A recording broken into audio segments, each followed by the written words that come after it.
Welcome again. In this one, we're going to cover the introduction to variational quantum algorithms to understand a bit better the ideas behind them and why they are relevant through the motivation. So let's start by discussing what is the basic idea of a variational quantum algorithm. They have many names in the literature in the internet, so you will sometimes see them as hybrid quantum classical algorithms, although I think that's a bit more generic.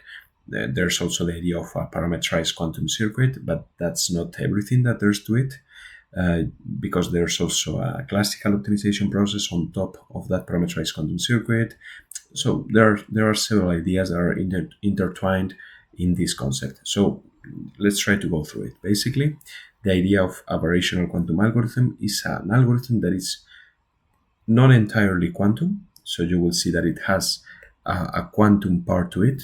So it requires a quantum computer. You can, of course, use a simulator, but the idea is that it requires a quantum computer in order to actually be a variational quantum algorithm. And that quantum computer is going to run a quantum circuit that specifically is going to use gates that can be adjusted. So they will have several parameters that we can modify, and we will call that quantum circuit a parameterized quantum circuit. So we will be able to adjust the behavior of the circuit by modifying the parameters of the gates within that circuit.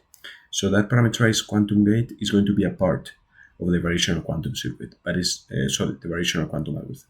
But that's not everything.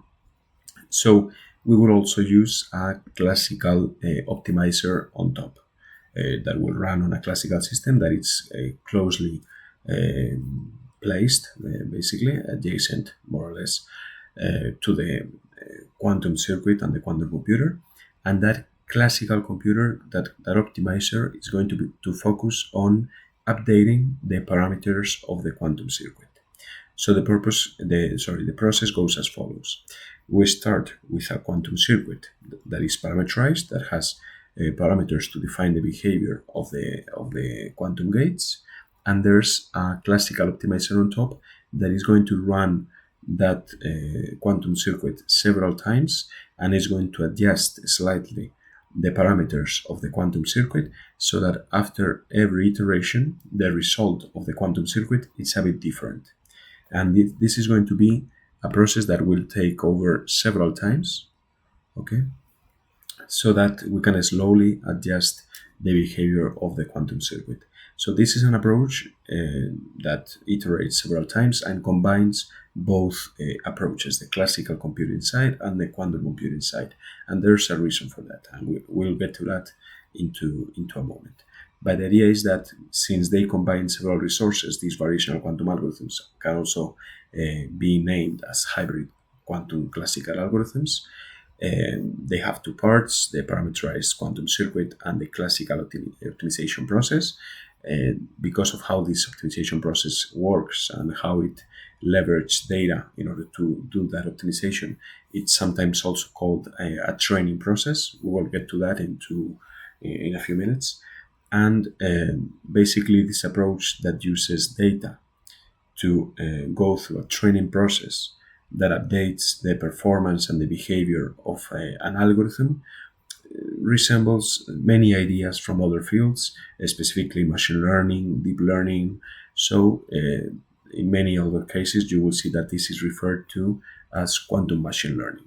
So, this is what we will cover throughout these different videos, and it's going to take a while, but it's really an exciting field because it offers many opportunities. So, going back to the idea of quantum machine learning, there are several ways to understand machine learning and quantum machine learning. So we start to do this really structured division of the type of algorithm and the type of data that we are using.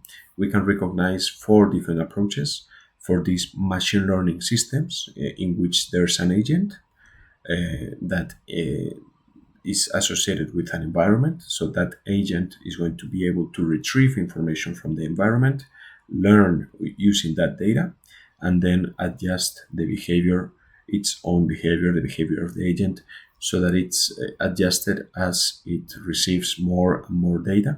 So that's why we refer to these techniques as learning and machine learning specifically. So there are several ways to do machine learning. We will start with the environment or the data, basically, which is going to be either quantum or classical, and that's what we will use in this term, this first symbol. And then we have in this notation the agent or algorithm that is going to go through the learning process, and that's going to be found in this second symbol. So there are several types of techniques that we can see here. First of all, we have classical machine learning. That's the one everyone in the industry knows. And basically, there are three large, let's say, areas of machine learning, simplifying everything, of course. But basically, you can do, for example, classification, trying to take that data and classify it into several groups or categories automatically. You have, for example, regression, trying to understand the trend behind behind that set of data and the patterns that explain that set of data, and you have clustering as a way to group that set of data. And there are several types of machine learning. You have supervised and unsupervised. Supervised data, like the one we find in classification and regression, is data that has been, as we say usually, tagged. That means that we know the correct response. For example, if we are trying to do a regression, we know we have data that is already, let's say, associated with the correct value that it should return. So we have examples that have been evaluated, maybe through manual labor, but we can use that to learn and to verify the responses of the algorithm. And then we have unsupervised data. The unsupervised data is not tagged, so we don't have a response that evaluates whether the result of the machine learning process is correct or not. So we have to look for other hints, basically. And we have all those different techniques, and that's also something that we will find in this field. Then we have quantum machine learning. So the idea is that we are using classical data, so the same, and actually, for example, in some of the assignments and exercises that we will do, and also, for example, if you try to explore this area further in a master's thesis, you will see that there's really you can use almost the same data sets for traditional or classical machine learning and quantum machine learning. The only difference is that the algorithm, the agent, in this case is quantum. So we will be able to leverage quantum computing to do the task that until now a classical system, a digital system was doing. So that's the difference between classical machine learning and quantum machine learning. But the idea is that the data is still classical in both ways. And then we have a few areas that are outside of the scope of this lecture that are how to apply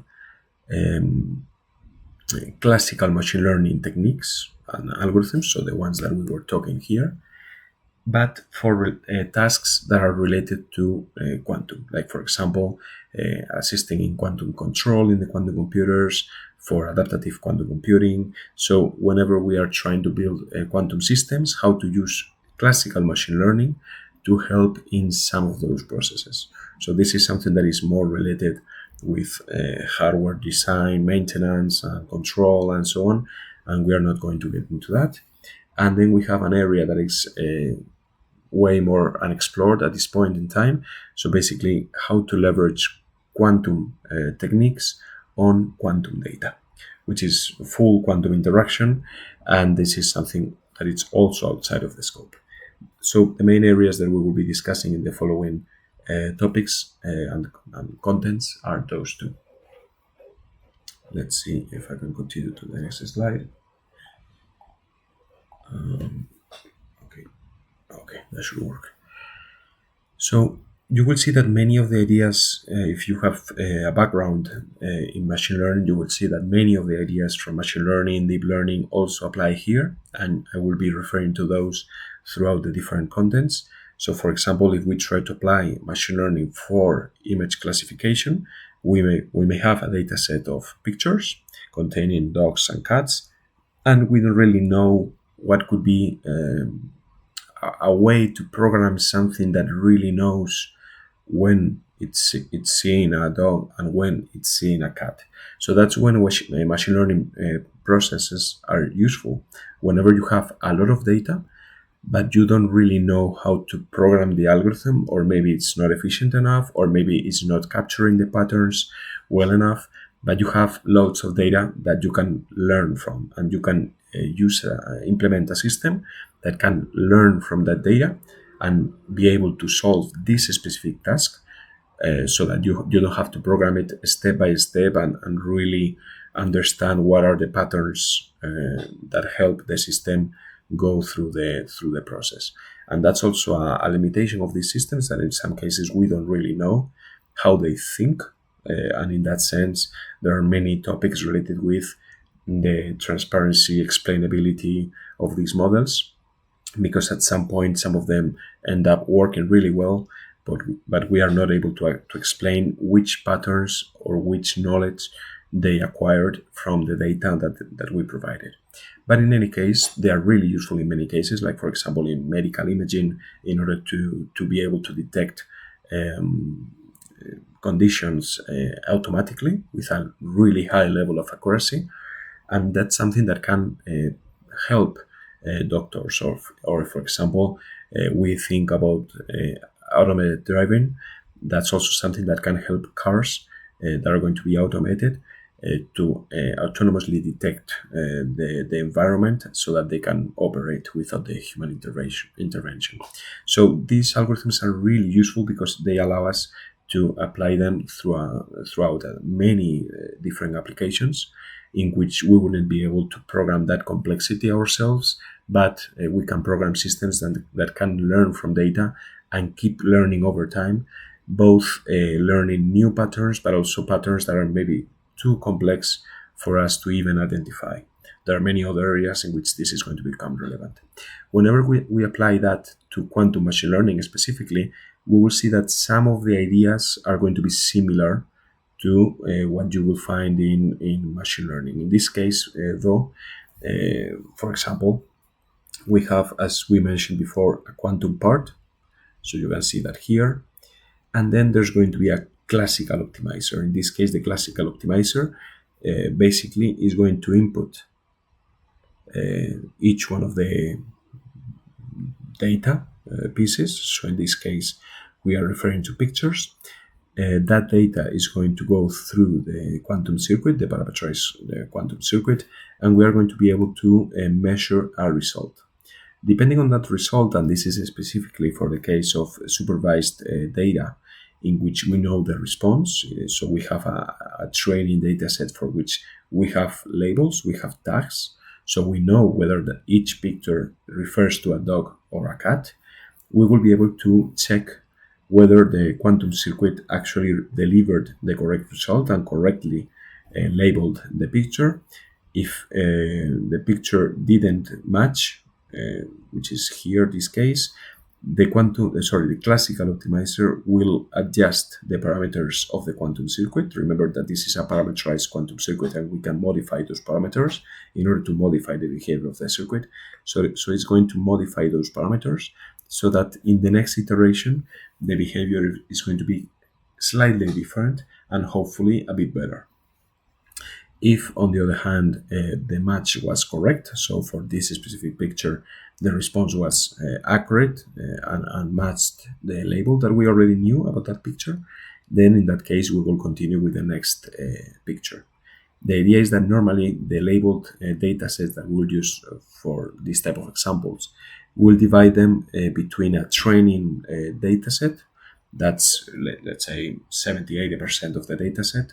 The idea is that that's what the variational quantum algorithm is going to have available to go through the training process. And there's a small part, usually 20, 15, 30%, something like that, that is going to be the validation data set or the test data set. Basically, is going to act, let's say, like an exam for the variational quantum algorithm. And it's the same approach in a classical machine learning technique. So basically, the algorithm during the training is not going to be able to see that. So it won't be used in the training process. The algorithm won't be able to learn from those examples. And we will use that after the training has been completed as some sort of exam for the algorithm to be able to assess whether it correctly identifies examples that are outside of the training set and the algorithm never saw before.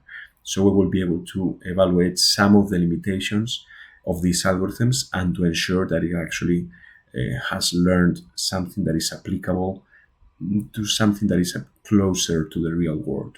So the validation set is something that the algorithm should never see before that sort of example, let's say. We are going to go through that process several times, these algorithms, the training process until it actually is correctly parameterized and has learned the correct parameters. It usually takes some time. So the algorithms that we will implement in the upcoming exercises, you will see that they take some time to learn, and that's normal. Depending on the complexity of the data, the complexity of the use case, the size of the algorithm, you will see that that time can really extend a lot. So, for example, in the field of traditional machine learning and deep learning and generative artificial intelligence, you will see that in some examples that are really way more complex, more complex than this. For example, if we refer to generative AI, some training processes can take hours, days, months of processing time, and the associated hardware cost, the amount of infrastructure that you need, the amount of energy and time that you need in order to train and go through all the data set, which is huge, can be in the amount of, again, hours, weeks, months of time, millions of dollars of cost. So this is something that can be really complex, and there are many families of algorithms, techniques. In this case, of course, we are going to limit ourselves to quantum machine learning and variational quantum algorithms. But know that if you have any familiarity with machine learning, many of the ideas also apply to this. So I think that's enough for now. There's one final idea on why this is relevant today. So basically, as you know, the current systems, the current state of the art in gate-based quantum computing is really limited because of several limitations, several complexities, like, for example, the noise, the level of decoherence that we can find in these systems, and how that really affects the result of the circuits that we can execute. And of course, I mean, you can execute circuits that are beyond those limits, but the problem is that the response that you will get from the system is basically noise. So it won't help you get to any solution. So the good thing is that quantum machine learning algorithms seem to be a bit more resistant to noise. So because they rely also on classical optimizers, and they relieve some of the efforts, and they are able to be adjusted throughout a learning process that adjusts the parameters to the best fitting conditions and so on. These are algorithms that are expected to perform a bit better in under these conditions, and specifically within this era, let's say, of quantum computing. You have the resource from John Preskill down below.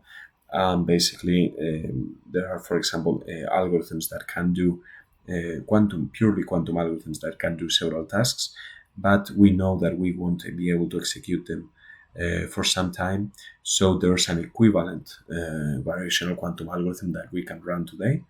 And that's why this field is relevant and why we explored it, because it's something that can hopefully start offering solutions sooner. And that's something that could be beneficial for the industry. So with that, thank you so much for watching, and see you in the next one. Thank you.